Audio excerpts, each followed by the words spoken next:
ఈ రోజు చంద్రబాబు నాయుడు గారు మంగళగిరిలో బీసీ గర్జన బీసీ డిక్లరేషన్ సభ పెడుతున్నారు.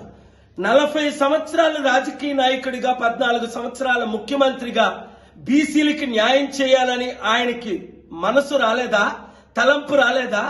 ఎర్రం నాయుడు గారు లాంటి బీసీలను ముఖ్యమంత్రి చేయాలని ఈ చంద్రబాబు నాయుడిని నమ్మిన వాళ్ళు అందరూ పవన్ కళ్యాణ్తో సహా సర్వనాశనం అవుతారు. చిత్తశుద్ధి ఉంటే బీసీని ముఖ్యమంత్రిగా ప్రకటించు.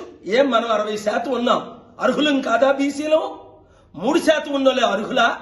అందుకనే గద్దరాన్ని వీళ్ళందరికీ గుడ్ బై చెప్పి ప్రజాశాంతి పార్టీలో చేరారు. అందుకనే నేను బాబు మోహన్ గారు టీడీపీ మంత్రిగా పనిచేసి ఎమ్మెల్యేగా 3 సార్లు చేసి టీఆర్ఎస్ కి బీజేపీకి గుడ్ బై చెప్పి ప్రజాశాంతి పార్టీలో చేరారు.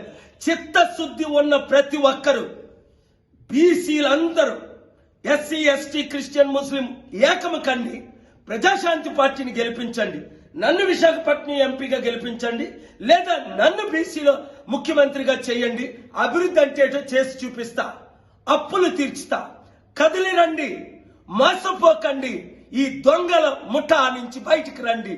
చిత్తశుద్ధితో బడుగు బలహీన వర్గాలు ఏకము కండి.